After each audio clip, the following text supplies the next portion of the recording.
Hello, everybody. I'm Hot Rod Bob, and you've got gas on evening edition or morning edition, depending on when you're watching it. And we've got some special guests with us today, along with my regular co-host. Well, I don't know if he's regular or not, but he's a nice guy. It's I Randy drink a lot of Kerdoon. fiber, Bob. You do? Yeah, I just Okay. wanted to let you know that. All right. So he's my regular co-host, and I'm his co-host, and we share co-hosting from time to time. Now, with us are people from SRK, Street Racing Kills. And ladies, why don't you introduce yourself to the public that are watching? Hi, I Sure. am Lili Puckett. I am the founder and executive director of Street Racing Kills. Lori? Hello, I am Lori Argumedo. I am the director for outreach and community relations for Street Racing Kills. All right, Street Racing Kills. That's a very blunt statement. Why? Why have you come up with this? Well, a street race killed my daughter when she was 16 years old. And I went around it and thought about like, okay, was it because she went to that party?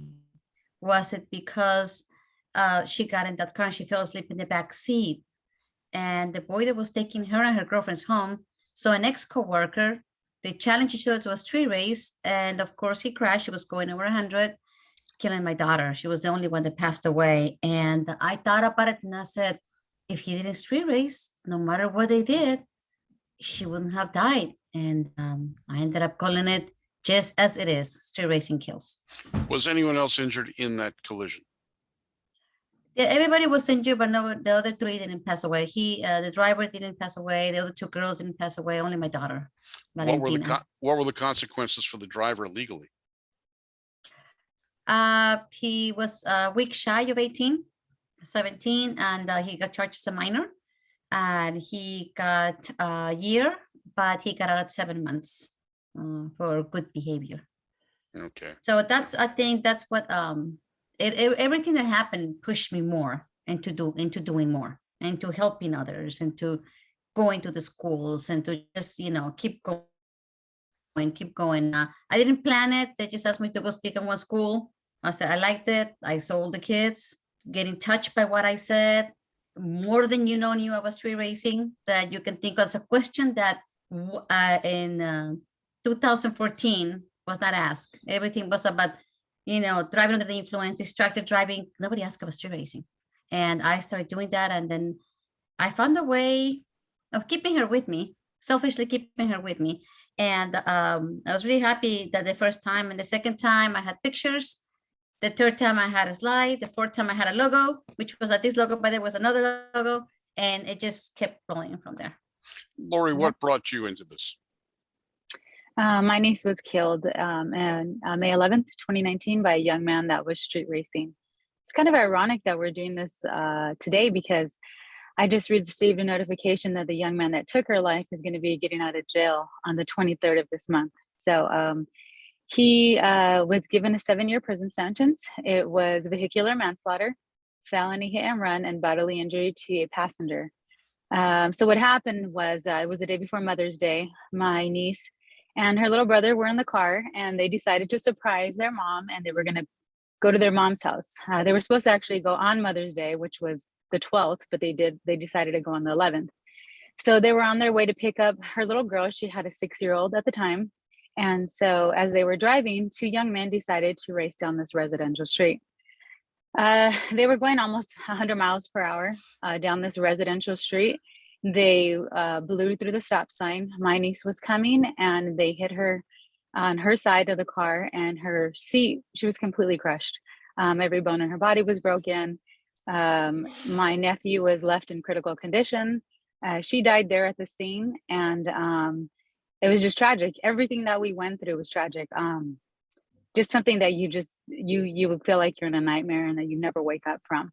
And so he did leave the scene, and it was about 3 months later he was apprehended for this hit and run and vehicular manslaughter.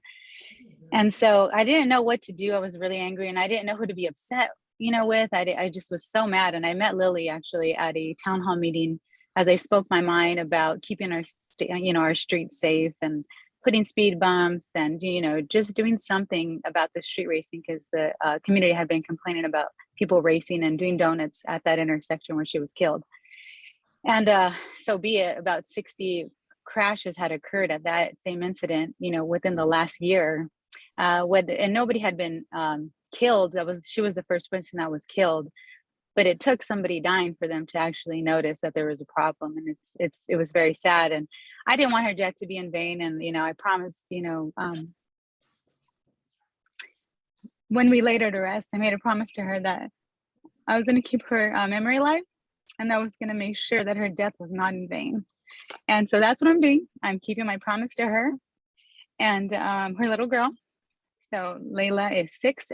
She was 6 at the time, and she's 9 years old now. And so that's why I think what I do is really, really important, because I don't want anybody to go through what we've been through. And so that we're doing this today and getting that notification that he's going to be getting out of jail. And he only served less than 3 years. May of this year will be 3 years. I didn't really know how I feel, about that, but I know that what I'm doing is what makes me feel good, keeps me close to Bethany. And, I'm going to help somebody else. And if we could save one life, then we've done our job. Okay. When you guys first started this, did you find it difficult to get people to take you guys seriously? Yes, actually, so it was my daughter passed away in December 7, 2013. And so as of December, 2000, as of May 2014, so I started speaking at the schools and I had a name. I didn't meet Lori until 2016. But in the meantime, it was very hard. It was very, very hard. The people kept telling me, other organizations told me, well, the schools don't like the word kills. Maybe you should change it. And I said, no, I'm not going to change it. That's what killed her. I mean, if they don't want to. So I said, okay. So I started creating programs, the Respect the Road Teen Traffic Safety Program, where I invited all my other friends from different nonprofits, and we could cover. I was like, okay, look, I'm going to come to your school. I'm going to have distracted driving under the influence, hit and run, because I had met so many organizations. But of course, as Lori knows, we would touch every subject. But when we did, when the subject was illegal street racing, we kicked butt. I mean, it was awesome. I mean, I brought a crashed car. We did a reenactment because I wanted them to see reality, not just the pictures, but I wanted them to do the hospital scene, when I was looking for her, when I couldn't find her anywhere. And I went to the hospital thinking she was there, and I see her best friend sitting there. And I'm like, where is Valentina? And then she just told me, Valentina died. So I still had to go to my house with my son. And then they told me, the police officer told me that she had passed away. And so all that scene of me running in the hospital, I do it with Lori, right? Yeah, it's really hard to do. Yeah, we have police that comes and gives me the notification. I take the notification. So I know that the other subjects are very, very important, but I want to make sure that street racing is touched, it's known, and that they know the dangers of it. So that's how it kept going until in 2016, when I heard about Bethany's crash. I was invited to the town hall meeting, and I said, I'm going. This crash was horrible. I knew all about it. And I was thinking it was going to be the mom, but I met Lori instead, the aunt. Yeah, it was 2019. Oh, 2019. Yeah, it was 2019. Sorry. Yeah, it's 2019. And that is, I feel like that's what Lili and I do. We really touch their hearts. We're not about, we're not judging because they're young. People make mistakes. We understand that. And that's why, it's hard for me to, it could have been my son, right? My son's going to grow up one day and he can make the same mistake. That's why I think it's so important that we educate the youth now, and that we educate parents so they can understand, what to look for. What are their kids doing? Are they modifying their cars? Not realizing, because we've also talked to mothers that lost their sons that were the ones doing the street racing, and they had no idea that their son was racing on the streets. The majority of the street racers are young men, and so majority of them, I think we've had like one young lady and that came through our program that was doing donuts, but for the most part, we speak to mainly young men. And so, our thing is, we're actively out there, we're giving speeches, we're doing presentations, we're bringing crash cars, we're talking to college students. We have our stories that we share, which are hard to share, but we know it makes a difference. We have police officers that have partnered with us, LASD Motorsports, where they race the kids in their Camaro. It's the sheriffs, and they get an opportunity to race a cop and not get a ticket. How cool is that? And so we take them to the track.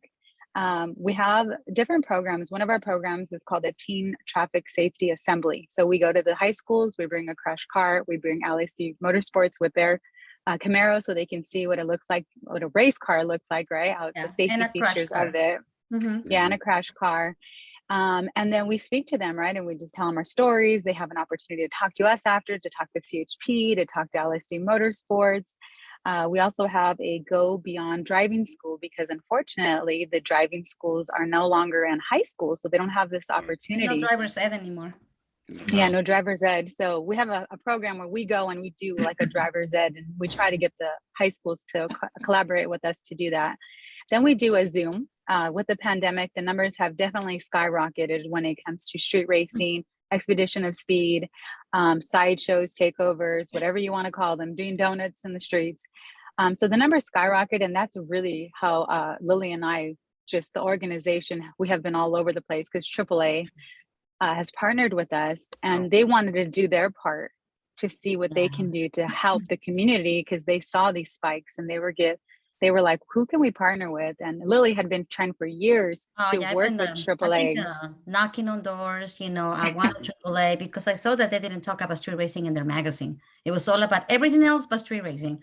So here I am calling and calling and calling, going here, going there. I partnered with Matt. I've been their victim speaker forever and leaving my car. So one of the biggest crashes that happened in Burbank when 3 kids died, that's when one of the CEOs said, you know what, we got to do something about this. So here comes Doug Shoup, right? And From AAA. he asked her, somebody else, another lady that was there, hey, do you know anybody about street racing? And she's like, oh, this girl keeps calling. They have her car here. She came, whatever. Street racing kills. And that's how he contacted me. So it really, it's been nonstop knocking on doors and bittersweet, right? Because of so many deaths lately that had happened since the pandemic. And now, of course, it's easier. Now they're actually calling us, it's easy. Yeah. Go street racing and we come. So my name actually, that was so criticized, that actually ended up, that's how they find us right away. And then we end up, helping families, helping people that are grieving, guiding them to the court process as well, because I got rolled over. I didn't know what to do. Here I am, I'm mourning my daughter's death. And they're like, come here, present yourself here, talk about your daughter that passed away at court. And it's like, I didn't know my rights. So I wanted to make sure that I would help others to know their rights. It's not a non-win-win situation. I've seen parents crying, when they put the handcuffs on their kids and they take them in. And I see the other parent that lost a child. So it's pretty hard, but I just want to make sure that what happened to me doesn't happen to anyone else. And meeting Lori has been amazing because she jumped on board right away with the passion, understanding what I want. Both have the same passion, and it was hard to find someone like that. So as soon as she jumped in, we're each other's sidekick. We're all over the Okay, place. good. Yeah, I've got a question. definitely. I've got a question for you. It just happened, but about an hour ago, I got a call from a friend who is concerned for another friend's family, where a 15-year-old has been watching the movie Fast and Furious, and he's finding that very alluring, and he's become passionate about building a car similar to that, and he is very pro street racing because how it was being glorified. How or do you get questions about that in your presentations? Definitely, Lili, we actually have a program called Fast and the Fatal. Okay. And purposely Lili named it Fast and the Fatal because of the movie Fast and the Furious. And remember, Paul Walker died, so in the movie, they make it seem like, they're doing these racing on the streets. They're not, that's all staged. These are actors, they're stuntmen that are actually driving these cars and not Paul Walker. And it's unfortunate because he's a prime example of him and his friend who was actually a race car driver that could not control the Porsche that they were driving, lost control, and they both lost their lives because they were not doing it on the track. And so, Lili and I we have a program that is for the youth, for the parents and for their children. And we call it Fast and the Furious. And we talk about the realities of illegal street racing, why it's so important to take it to the track. We actually talk about Irwindale all the time. We problem. promote the track all the Yes, time. because you know, one thing that I learned a lot was that I started to learn about Big Willy, right? Okay. Oh, Okay. yeah. Very I got familiar with Willy. all, you know, Big Willy, you know, what he did for the community, what he did. I had to learn about it, you know, the car culture. And I said, you never get rid of the car culture has been going for so many years, right? Racing has been for so many years. And I realized how with Big Willy, there was, when you would get there, nobody cared what race you were, you know, what sexual Mhm. preference you had, what economical background you had. It was about the car, right? The car culture. Correct. So I kind of like, I wanted to learn all about it. And going to Irwindale, Bob, you remember I went there to see you many, many Yeah. years ago. And it Yes. was with Dawn. And Dawn was like, when she met me, she's like, you have to come with me to the track. I had never been to a track. So I went to the track and I was like, wow. And I saw young kids, you know, with their cars. And I saw that love. And I actually took some picture with them. And thank you for bringing it to the track. Mhm. So with that say, I learned so much that there's nothing wrong with loving your car. There's nothing wrong to making your car cool. You just have to guide them where to take your car to be cool. Maybe you can go to a car show. Maybe, of course, they could do it when they're to race, you know. I mean, we just try to guide them in the right directions and let them know and try to understand them. If they're like some kids that we've seen, it's the whole family is, you know, they love cars, Sure. you know. So I think it's Yep. one And thing and talking to Lori about it as well, that, you know, Okay. Well, and that's a fact. Street racing's been going on since the first two people on a path another walked up against each other and decided who could run faster.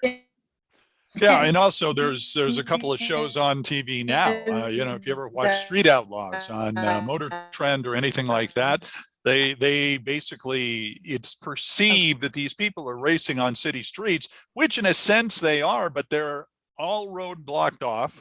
They're all outside the city limits. It's not like people are actually racing, you know, down the streets and where it's very dangerous. You know, I know we're having a little trouble with Lori's feed here, but Lili, I'm curious, when you first got involved in this, how much of a transition was it for you as a person to go from mom to this person who's outspoken on this subject? Because suddenly you're a person who's in front of microphones. You're suddenly the person everybody's keeping an eye on, that is paying attention to you. Were you this outgoing early on? no. I was a single mom with 2 kids. All I cared was about going to work, make sure they had something to eat, make sure they went to school, you know, making sure I could pay my rent and make sure I could go to the gym. That was my thing. And my life got turned upside down. I didn't know. I thought I was in a movie. You know, I was single mom, 2-bedroom. She slept next to me, and I saw this little baby girl just grow right next to me, to this giant 16-year-old. That she was a woman and a little girl at the same time. You know, this girl could color Little Mermaid like crazy, be on her Facebook, watching Law and Order, texting at the same time. I mean, that was my baby girl with a very, very spicy personality. And I still call her my boss because she was bossy then and she's still a boss right now. She's my boss over there. I just work for her. But yeah, the first time I went to speak at a school that they asked me, I spoke even at the candlelight vigil. And then when I did my interview, my first interview was at her funeral. And I remember I said, yes, they, you know, the Daily Breeze can come and talk. I don't remember what I said. I just remember, I don't remember who dressed me for the funeral. But I remember when I went to the first school that I spoke. I knew somehow how to talk to the kids. I went to my therapist and she looks at me and she's like, you're smiling today. And I go, yeah, huh? She goes, you're smiling. And I told her, I think I just found a way of keeping her with me. And it kept going and going. Like I said, it was very hard at the beginning with the name.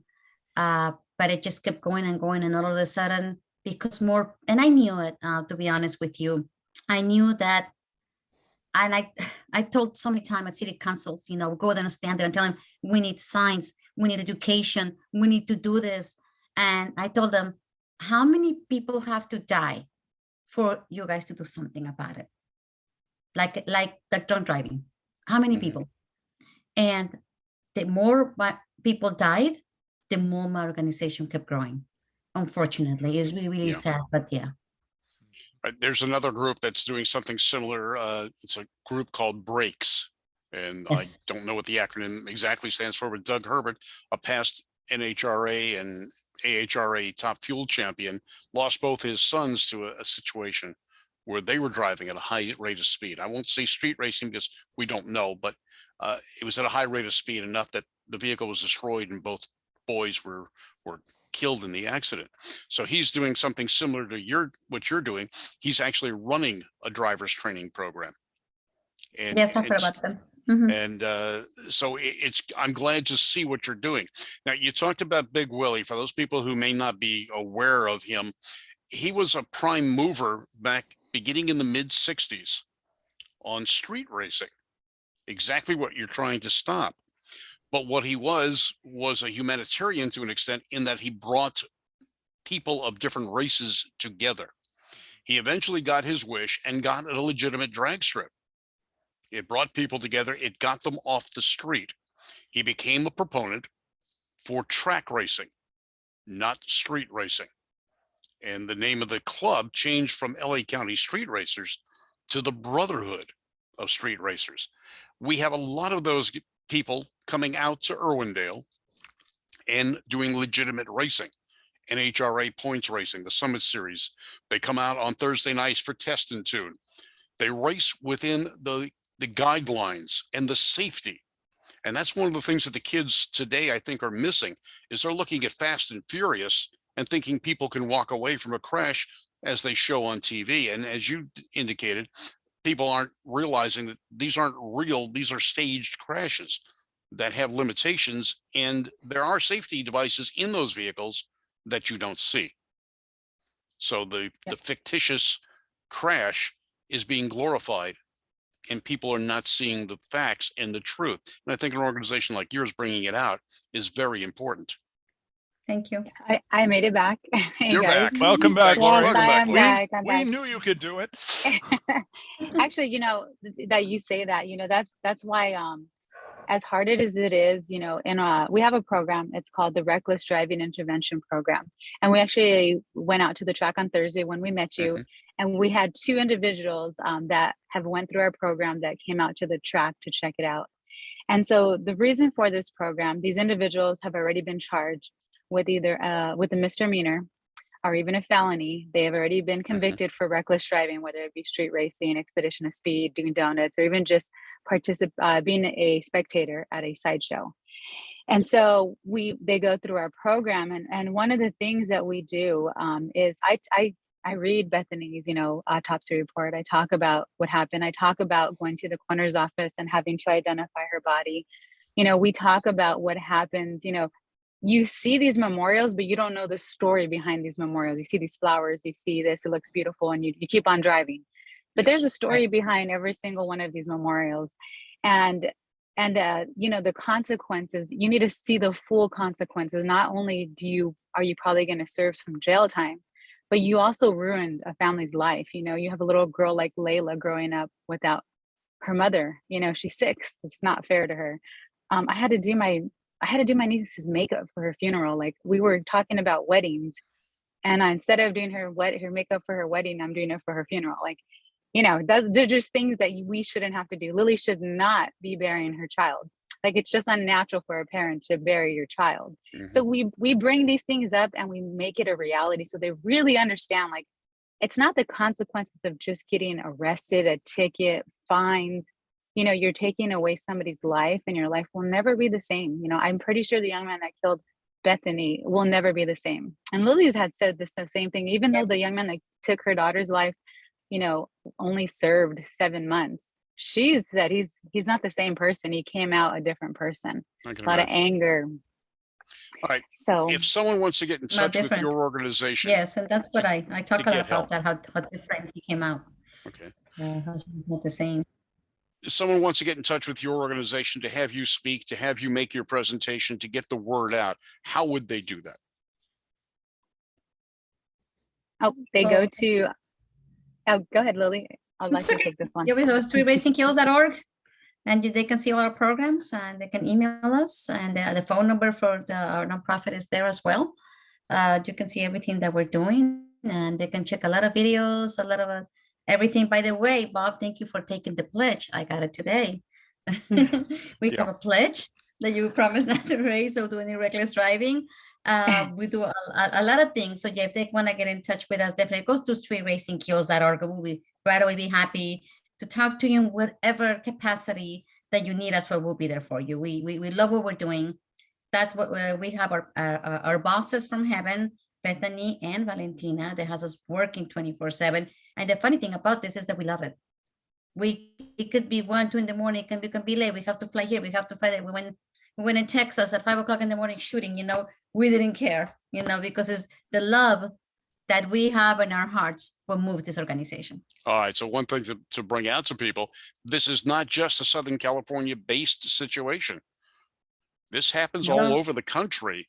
Obviously not so much in the snow, but when weather is good, people come out and this happens. And it's not just indicative of our drivers and our teens here in Southern California. It happens everywhere, and you go there as needed. Yes. I've been to Pennsylvania, and Laura and I went all over Texas campaigning. We're going to Chicago, but that's just for the Lifesavers conferences. I mean, we're just everywhere. Pennsylvania was pretty cool when I went over there. I mean, to Harrisburg, and they had their own track. It wasn't that big, but you know what? That you could see the guy that runs it, and the gentleman that has a program similar to mine. Mhm. He is a little more like a beat the heat program, kind of, Right. but still, I was there and I saw all these young guys race, and they had a trophy made on Valentina's name, and they gave it to me. It was actually the kid that won. He won the trophy, but it was kind of like pink, and it had her picture. So he was happy to give it to me at the end. And I was like, yes, I wanted it. So that was awesome going there. So yeah, whatever they invite us, we go. All right. Well, we're gonna wrap things up. Any last words, Lori? Yeah, actually, we have a new program that something that we're really excited about. It's called Val. It's not new. This is our second year, but Val's Respect the Road Scholarship. Okay. So the scholarship is called after Valentina, and we're really just dedicated to developing the next generation of safe drivers. So what we do is we have the scholarship, and we fund their behind the wheel driving safety programs. So we'll pay for that. It's for disadvantaged teens and for foster children that just can't afford driving school. So we do that annually. So just let people know, go to our website and check it out. And it's also something that we like to do. And we're always looking for funding for the organization. Every penny we get goes straight back into the organization to these programs that we have. So you're not taking any salaries. This is all Oh no. No, 100% volunteer our 100% time. 100% volunteer work. okay. And spend our money. Spend your money. Randy, Yeah, any that's question? Any sometimes final like- question? Well, I wanted to ask Lori what we asked Lily earlier, but I know she was briefly having some technical issues. Lori, what we asked Lily was, going into this whole thing after the tragedy, you have to be kind of a in your face person. You have to be a little aggressive, trying to get in front of people. You have to suddenly it's like you're taking a real life speech class in front of everybody because you're trying to give them information.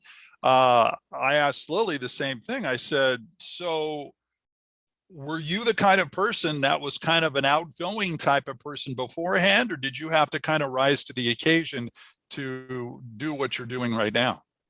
You know what? I was actually a boxer for 17 years before. I was on the Women's USA boxing team. So Wow. I've been around some tough cookies my whole life. My dad was a boxer, it's kind of around in the family.